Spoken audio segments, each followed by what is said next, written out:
It's Monday, February 13th, 2023, 2 o'clock. My name is Kessie Ian Anderson, and I'm just going to give a quick update on what I think is going on. Balloons all over the place. China's in on it. US is in on it. I think it's just a psychological operation. It's a lie. Whatever it is they're shooting down, it's not a threat. It's not a big deal. It's all just to hide whatever is coming in terms of the latest Epstein documents that are about to drop, as well as the Syria earthquake that they geoengineered, as well as Palestine, Ohio, that is currently spewing noxious fumes up into the atmosphere and more. So they needed a distraction. Ukraine, Russia, that type of thing is going on. Something may be in the works, but I don't buy aliens for a minute. In fact, even Bill Cooper, if you haven't read it, read Behold a Pale Horse. He talks about when he was in Pearl Harbor in the Navy, him and some other crewmen were on a deck, and alien aircraft escaped from the ocean multiple times. He saw it, nobody else did, and he didn't dare say anything. So he just kept quiet, and I guess they were on janitorial duty.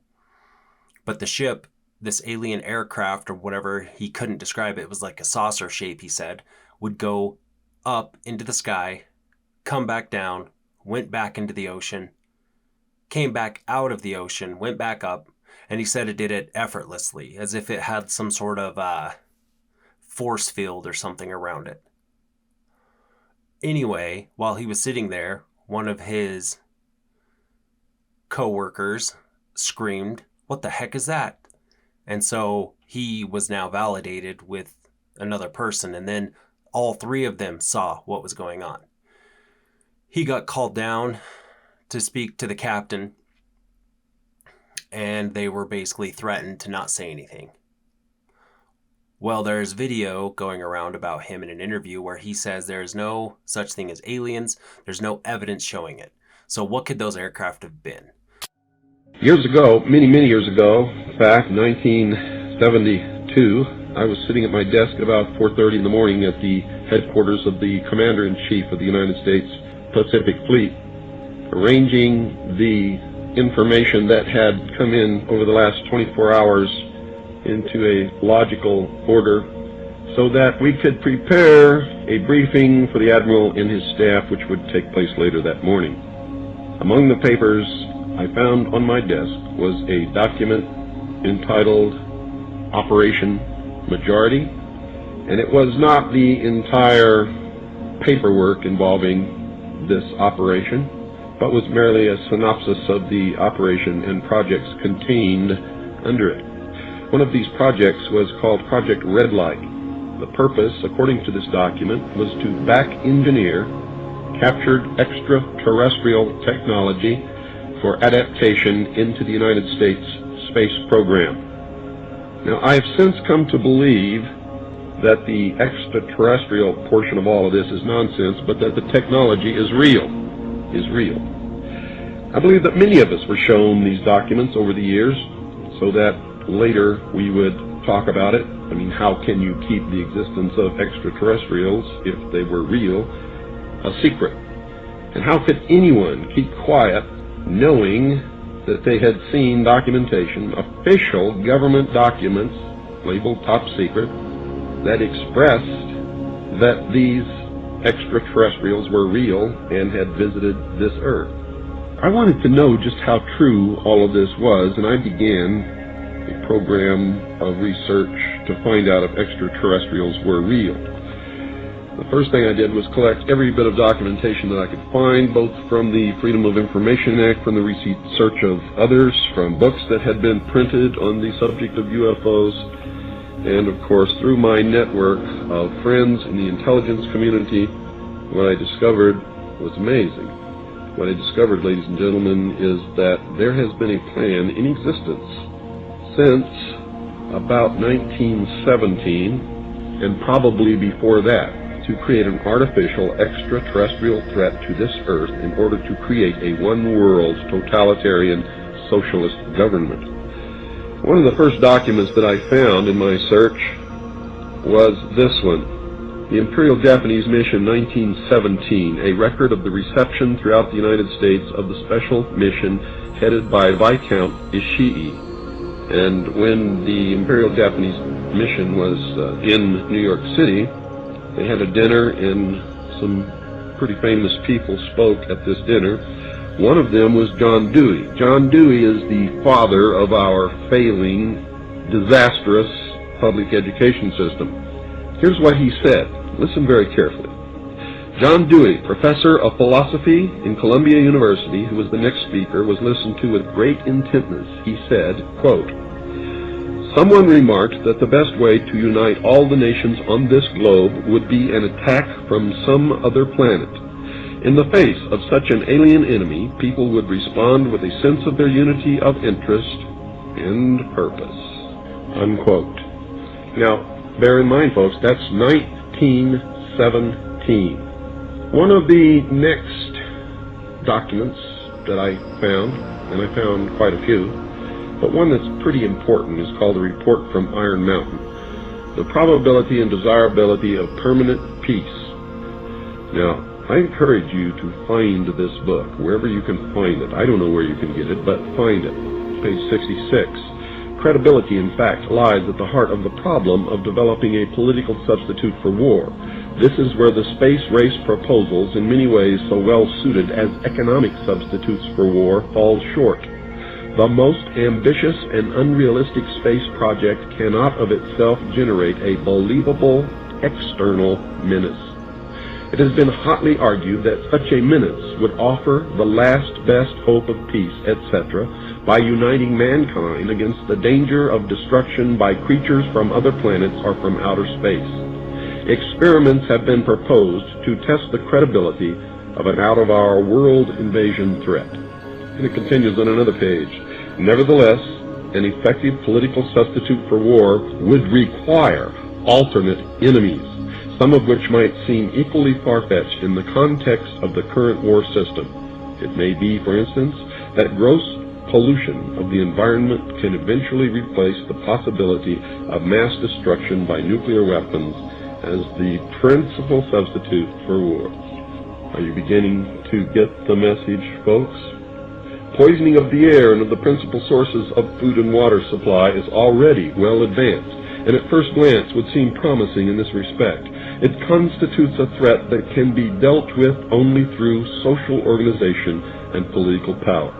But from present indications, it will be a generation to a generation and a half before environmental pollution, however severe, will be sufficiently menacing on a global scale to offer a possible basis for a solution.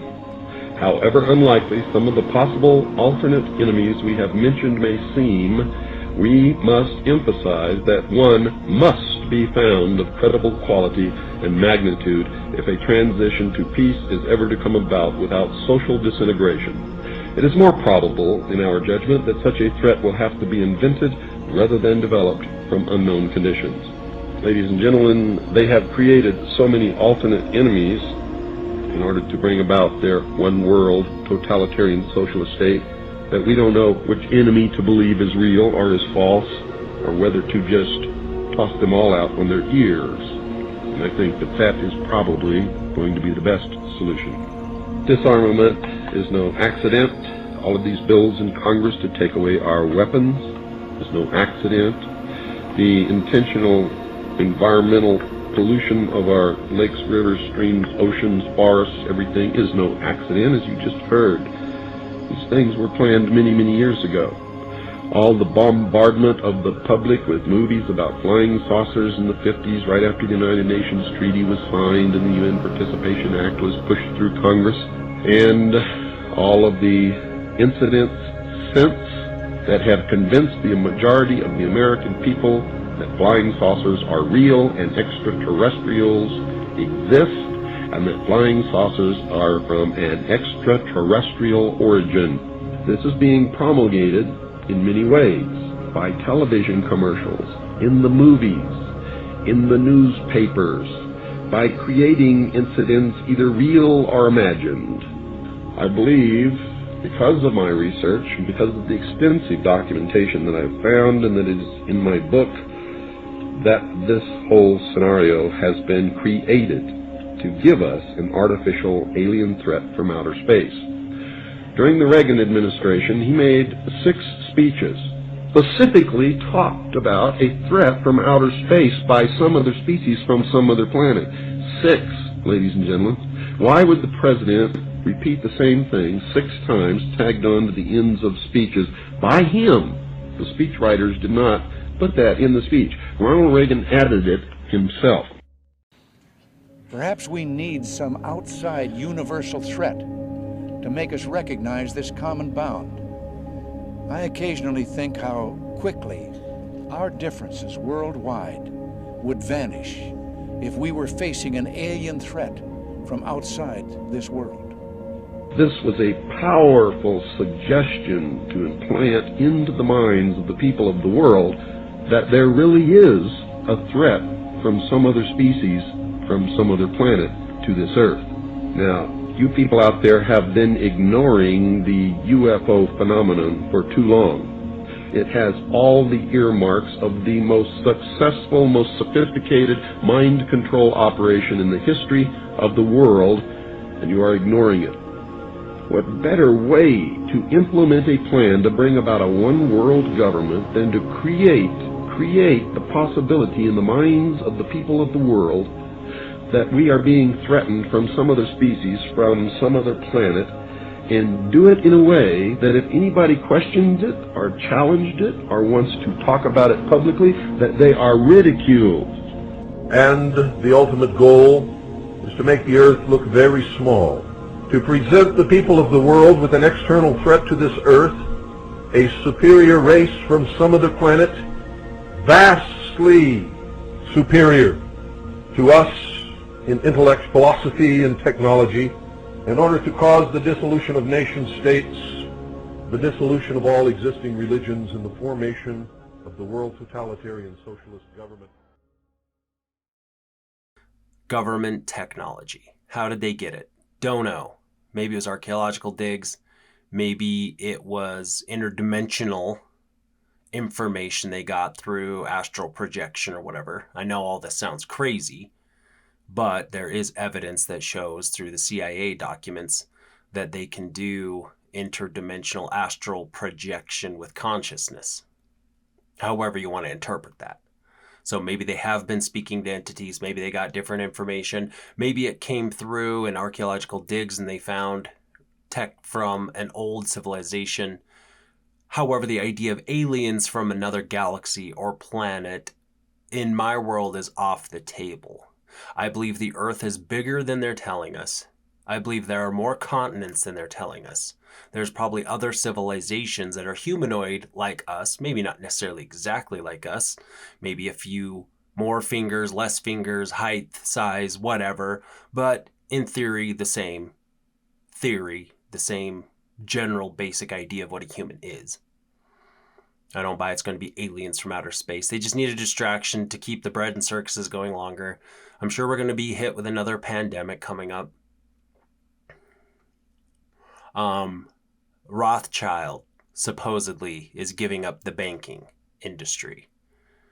And then the article that CNN ran, his business evaluated $4 billion, owning every damn bank in the US, and they say it's worth $4 billion. Straight cabal bullshit. Add about maybe 10 zeros to that number. It's a number that's unfathomable. They are the monopoly money bankers. The house never runs out of money. They can print from here to eternity. And we, the slaves, under the MK Ultra programming, with our phones and TV, buying what they tell us, economy is fake. And it's just like, there's a gentleman I watch. His channel's called Quantum of Conscience. His name's Matt. I agree with that guy so much. It's scary on his take on things. He's a very positive guy. He's way more positive than I am. Maybe that's why I like listening to him. And his humor kills me. Anyway, he watches a bunch of film critic YouTube channels.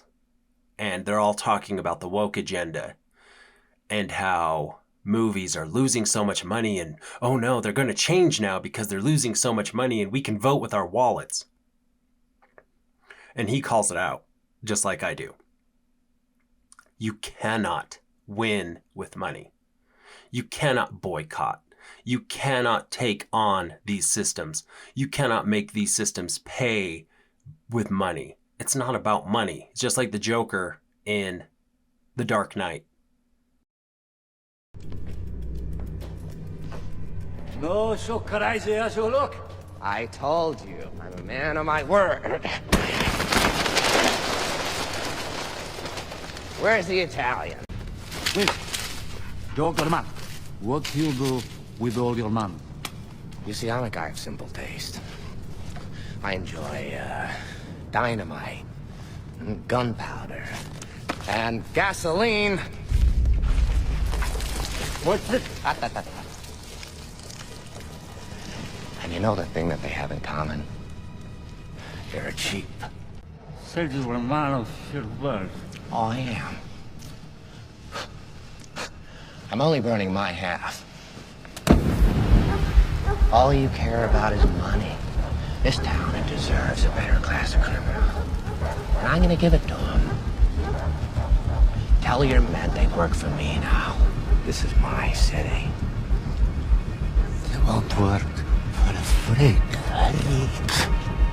Why don't we cut you up into little pieces and feed you to your pooches? And then we'll see how loyal a hungry dog really is. It's not about money. It's about sending a message. It's the message. They are too big to fail. The Fed, the Kabbalists running this, the Judeo-corporate government slash banking slash big pharma slash everything under that umbrella of Tikkun Olam, you cannot defeat that when they can print and give money off ledger in unlimited amounts. Everybody says, oh, Amazon, they're going to fail if we create a new dynamic or whatever. Just like Twitter. Twitter's part of the government. Twitter's part of the DoD, DARPA, etc. It's all theatrics that Elon Musk is even somebody involved on it. That's just their way of trying to keep society from crashing in on itself when we get more and more disclosure, because whether I want to accept it or not, some people are waking up. More people are kind of waking up to the idea. Now that Matt guy from Quantum of Conscience, he talks about the ship of fools. And that's my big question too, is how many people have souls versus how many people are NPCs? NPC is non-player character. So if you ever play video games, there are people you go up to that are coded into the game. Every time you talk to them, they will give you the same response. Or based on how their interaction is in the storyline, they're the ones that have no free will to do anything in and of themselves. But you, as the main protagonist in these stories, that's the appeal of video games, is you supposedly have all this freedom to run around and do whatever you want in the video game. Now, some people complain about video games and say they are on rails. That's a video game where it forces you into narratives. That's why, like, the Grand Theft Autos, the Ultima 3, 4, and 5s, Ultima Online, massive multi-online role-playing games, World of Warcrafts. That's why they're so appealing, is they're so open-based. They call them sandbox games. It's like your little kid going into a sandbox and you're playing with all the toys and you can build whatever you want and do whatever you want. It gives you a lot of freedom. And that's the appeal to a lot of these other video games, where you can run around and pretty much do the story at your own pace and do what you want, and you're not forced into it. Well, that's the question. How many people are NPCs, non-player characters, and following their code, part of the script, part of reality that is presented to us, forcing the instances, or how many are actually organic agents unto themselves? And what does it mean to have a soul? What does it mean to have a soul? The only thing I can come up with is that when presented with new information and evidence, you are able to change your mind. That to me is the big criteria to whether or not you have a soul or if you are just a slave. So I am pretty hard on a lot of people, but I think if I'm trying to be more empathetic, are they making the decisions they're making because they're just unaware? as in if they're presented correctly with the right information, they will be able to overcome their cognitive dissonance, weigh the pros and cons of all the narratives that they are presented, and discern with their intellect what makes the most sense and change their mind. So an NPC is somebody who's born, taught, regurgitates what they're taught, never questions what they're taught, and just go with the script. Media, school, education, religion, it doesn't matter where the source of the information comes from. Their opinions are all products based on what they were told. Now, I will argue that those who do their own research, study, source information, come to their own conclusions, even though the information is wrong, even though it was scripted, a lie, just like everything else, but because it's contradictory information and might have different variables that change your mind on it, that ability to even do that and absorb and self-teach and be autodidactic, that to me shows that you're at least trying and that you are not an NPC or a non-player character. But then there are some people that get to a point in knowledge that they read, study, learn, become super confident in what they think they know, and they'll never change their mind from that point because they already know it. Or they're just saturated with information. They just don't care anymore. And that to me is the biggest danger, is the lack of care. That's the biggest insult you can give to anybody, is to not give care. Whether it be to an idea, an entity, or a person, that is, I don't care. That could be the height of laziness, the height of slovenliness, is just don't care. And I don't care about a lot of things. There's very few things I care about. But one of those things that I do care about is philosophy, ideas, information, reality, truth. However, none of that is provable. So it kind of sucks that I spend time on things that don't matter. But maybe I'm just a slave to my own programming. But the definition of insanity, doing the same thing over and over and expecting a different result. But what if you're getting a good result? Is that insane to keep doing something? Now, if you're getting a bad result, yeah, it's not good. But if you're getting a good result, is it a bad thing to keep doing it? Now, that could bring in tolerance. Maybe you get a bodily tolerance to something. Like, for example, drugs. People who take drugs, they build a tolerance to it. They have to keep adding more to it. Can that happen in other areas of life with the human body? Can you build up a tolerance to different things? Maybe that's my problem, is I get bored with a lot of things, and then I want to move on to something else. I'm terrible. I'm a jack of all trades in so many areas. I'm a general idealist in a lot of things, but I'm not specialized in a whole lot. Certain things I can do pretty well, but a lot of things I can't. Because I want to be a generalist. I kind of want to have a basic idea of understanding of how a lot of things work, but I never take the time to get super good at something. So the thing I worry about is I hear a little bit about something, piece it together to something else, think I have a good working knowledge of it, but I don't want to get confident in it, because that's the danger. It's like the Zoomers we're dealing with now. They do one thing once, succeed at it, and then think that they're masters at it. So in my quest for self-awareness, I always double-check myself and try to recheck information, make sure I get things right, etc.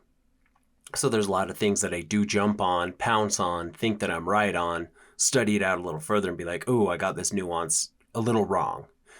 Generally, I'm in the right direction in a lot of things I think, but there are other things I'm wrong. Now, with aliens, don't buy it. I don't buy aliens. I buy the idea of demons, AI, algorithms, that type of thing, way before I'll buy aliens themselves. My 2 cents on what aliens are or are not. I don't believe they're a galactic federation. I don't buy Pleiadians. I don't buy any of that channeled nonsense that people claim to be reality. I just don't buy it. It's one of those things that if I see it and it is proven to me to be real, then I will buy into it. But I'm not taking any of that on faith. So to clarify, faith. Faith is believing in something to be true without definitive knowledge about it. I do have faith, per se, by that criteria in certain ideas. And this is all faith-based information I'm talking about now. I have faith in what is, and I have faith in what is not. Do I have knowledge, perfect knowledge about it? No, I don't.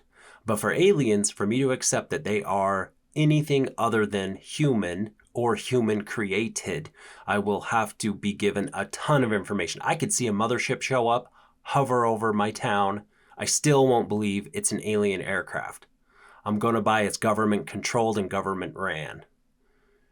Even when they come out and this thing has 4 arms, 2 heads, green skin, whatever, I'm going to accept it as a DNA genetic hybrid experiment that they've sophisticated and perfected and are controlling via AI algorithms or chip implants or something, more than I will ever accept that it's an actual alien per se. Because I know whatever the outcome is, it's going to be a one world government. We're going to pay taxes for whatever they're going to trot out. Their big excuse would be like, well, now we got to pay more taxes, guys. So that Rothschild, who only is valuated at $4 billion, can have more fake money. It's such a scam. So dumb. But yeah, I don't buy aliens. I buy the Earth is bigger than they're telling us. I buy there's more continents than they're telling us. I buy there's more human entities and civilizations than they're telling us. I buy there is better tech than the crap tech that they're giving us to keep us in a scarcity, non-abundance mindset. All about fear, all about control, all about a bunch of arrogant bastards above us that think they know better than us. And that's part of why I also have a high dislike of Judaism. Judaism is pissed off about the Christ character claiming to be a savior for mankind, when they as a collective believe they are to be the Levites, they are to be the priests at the temple, the intercessors as a whole between us and God. So they're pissed that one dude, their king, claims to be the truth and the light when they themselves think they know better than the rest of us, and they are to be the person in between. Now, the rabbis will say that, oh, it's not like that, even though at the end of the day, that's exactly how it is. It's all bullshit. So I'm not going to buy the aliens when they try to bring them out on us. It's all psyop. It's all psychological operation. Epstein documents are about to drop, supposedly naming names. Those names are going to be very big with big implications. The network of these names, and it's not even all the names, are going to be redacted. They're going to minimize it. They're going to play it down.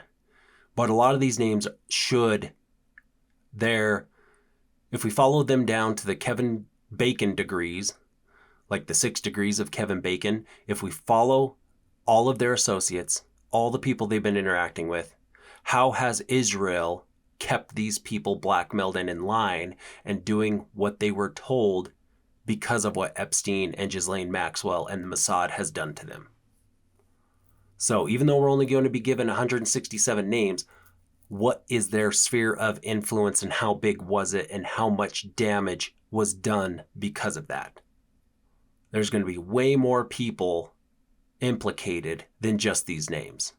But how do you track that? I mean, they know. The powers that be, they 100% know every single crime every damn person's ever done just based off of phone audio evidence and the AI algorithms they're using to crunch this massive set of data. They know, and they're just going to get ready to spring it on us when they drop Noahide laws onto us at some point. And that goes into the 7th Noahide law, establish international courts of justice. So these international courts, they will be for the slave class. They'll be bringing us in at some point, some future point. It could be 2030, 2035, 2027, who knows. But at some point, we're all going to be judged by their criteria.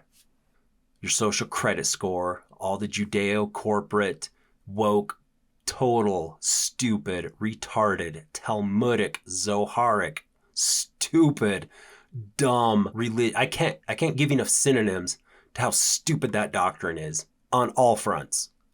I'll take Christianity and the Trinity idea and God, Jesus, Ghost light years before I'll waste time with anything Talmudic Kabbalah has to offer.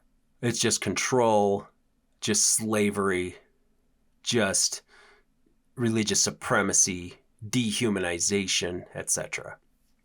So anyway, I've been slow putting up a video because I've been busy creating an audiobook. I've been turning my first book into an audiobook. Halfway through, adding effects. I'm having a blast with it.